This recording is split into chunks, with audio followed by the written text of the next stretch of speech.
मुल्ला नसीरुद्दीन को कौन नहीं जानता। उनके अपने मजाकिया स्वभाव से समझाने की आदत दुनिया में बेमिसाल है। मुल्ला न तो नमाज अदा करते थे न मस्जिद जाते थे, यह भी आप जानते ही होंगे। बस इसी कारण मुल्ला को सब नास्तिक व काफिर कहते थे।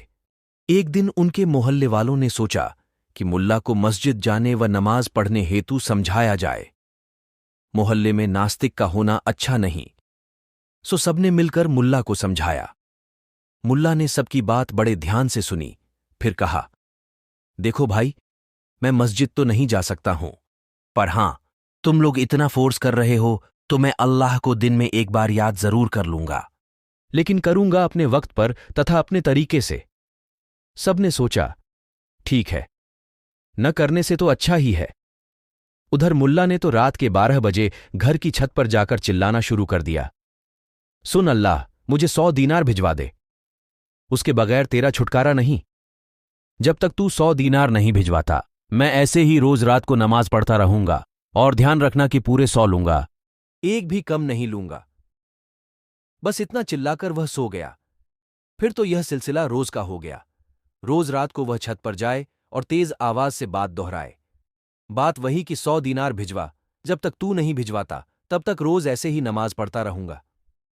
यह अजब नमाज हुई, और वह भी ऐसी अजब कि मोहल्ले वालों की शामत ही आ गई। उनकी रातों की नींद हराम हो गई। रोज रात मुल्ला चिल्ला चिल्लाकर पूरे मोहल्ले को उठा देता था, और ऊपर से इबादत भी बेतुकी व ऊंट पटांग। इससे तो वह नास्तिक ही अच्छा था। सब मुल्ला को समझाकर पछता रहे थे। अपनी भूल सुधारने हेतु उन्होंने मुल्ला को इबादत छोड़ने हेतु भी कहा, परंतु मुल्ला अडिग था। उसने स्पष्ट कह दिया कि एक बार शुरू कर दी तो कर दी, अब तो इसे अल्लाह ही 100 दीनार देकर छुड़वा सकता है। अब अल्लाह क्यों 100 दीनार देने लगा? तकलीफ में तो बंधे थे, सो वे ही आगे आए। सबने मिलकर इस मुसीबत से छुटकारा पाने हेतु एक मीटिंग बुलाई। सुझाव काफी आए, पर उनमें से एक ही प्रैक्टिकल जान पड़ा, और वह यह कि सब मिलकर 99 दीनार एकत्रित करते हैं, और जब मुल्ला रात को चिल्लाना शुरू करे तो वे दीनार पोटली में बांधकर उसकी छत पर फेंक देते हैं। चूंकि मुल्ला 100 दीनार मांग रहा है, बार बार कह भी रहा है कि एक कम नहीं लूंगा, अतः 99 आए देखकर वह ठुकरा देगा, पोटली वापस फेंक देगा। बस हमें हमारे दीनार भी मिल जाएंगे और मुल्ला से छुटकारा भी। वह समझ जाएगा कि अल्लाह पूरे 100 दीनार देने को अभी राजी नहीं। अब प्लान बन चुका था और इंतजार रात का था। बस रात को मुल्ला ने जैसे ही चिल्लाना प्रारंभ किया कि अल्लाह पूरे 100 दीनार लूंगा, एक कम नहीं लूंगा, कि योजनानुसार 99 दीनार से भरी थैली मुल्ला की छत पर फेंक दी गई। मुल्ला तो खुश हो गया। उसने झट से थैली खोल दीनार गिनने शुरू किए।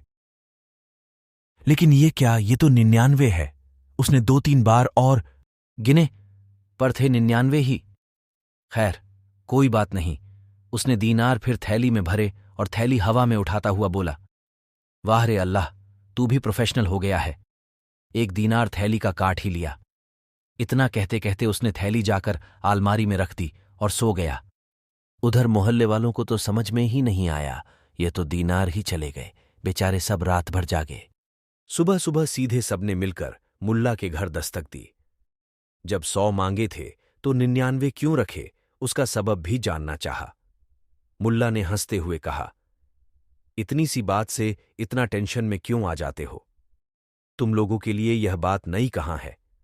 अच्छा बताओ, तुम लोग अल्लाह को जो भी चढ़ाते हो वह कभी अल्लाह तक पहुंचता है? उसे मौलवी ही ये कहकर रख लेते हैं ना कि तुम लोगों ने अच्छी भावना से नहीं चढ़ाया, इसलिए अल्लाह ने वह चढ़ावा नहीं स्वीकारा, अतः मजबूरी में इसे हमें रखना पड़ रहा है। जब वहां चुप हो जाते हो तो यहां भी चुप हो जाओ। मैंने भी अल्लाह के प्रोफेशनल हो जाने की आड़ लेकर आपके दीनार रख लिए। सार, अब मोहल्ले वाले समझे न समझें, आप समझ लो कि आप जो मंदिर, मस्जिद या चर्च में चढ़ाते हैं वह भगवान तक न पहुंचा है न पहुंचने वाला है, और फिर वह भगवान है ही इसलिए कि उसे आपसे सिवाय शुद्ध भावना के और कुछ स्वीकार्य ही नहीं है। सो क्यों अपनी मेहनत की कमाई व्यर्थ लुटा रहे हो? उससे तो 2-4 जरूरतमंदों को कुछ दे दो, वादा करता हूं वह अल्लाह तक पहुंच जाएगा।